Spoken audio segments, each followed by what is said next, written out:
Vous avez remarqué que les mécaniciens ne s'occupent jamais de la propriété de leur habit? Vous savez pourquoi?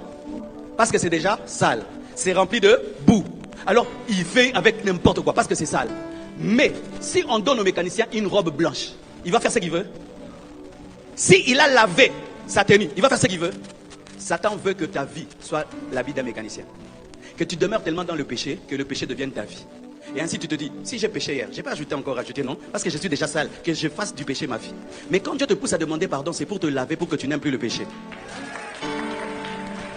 C'est pourquoi tu vas remarquer que dans la sanctification, lorsque tu pèches, tu te relèves, tu dis, ah, si je me suis relevé, je ne veux plus tomber. En soi, demander pardon te met sur le chemin de la sanctification parce que ça lave ta robe et tu te dis, je suis devenu propre, je ne tombe plus dedans. Mais quand tu demeures dans le péché parce que tu as péché, tu vas avoir la salopette des mécaniciens. On ne saura plus faire la différence quand c'est très sale et très très sale parce que c'est toujours sale. Mais un habit blanc, si tu le caches un peu, tu sais que c'est sale. Lave-toi tout le temps pour ne pas t'habituer à la saleté.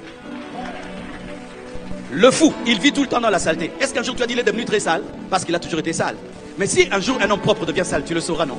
Satan veut faire de toi un fou. C'est pourquoi quand tu veux prier, il te dit ne prie pas. Parce que tu demeures dans le péché toute ta vie, de sorte qu'il n'y ait plus trop de péché, moins de péché parce que tu es péché.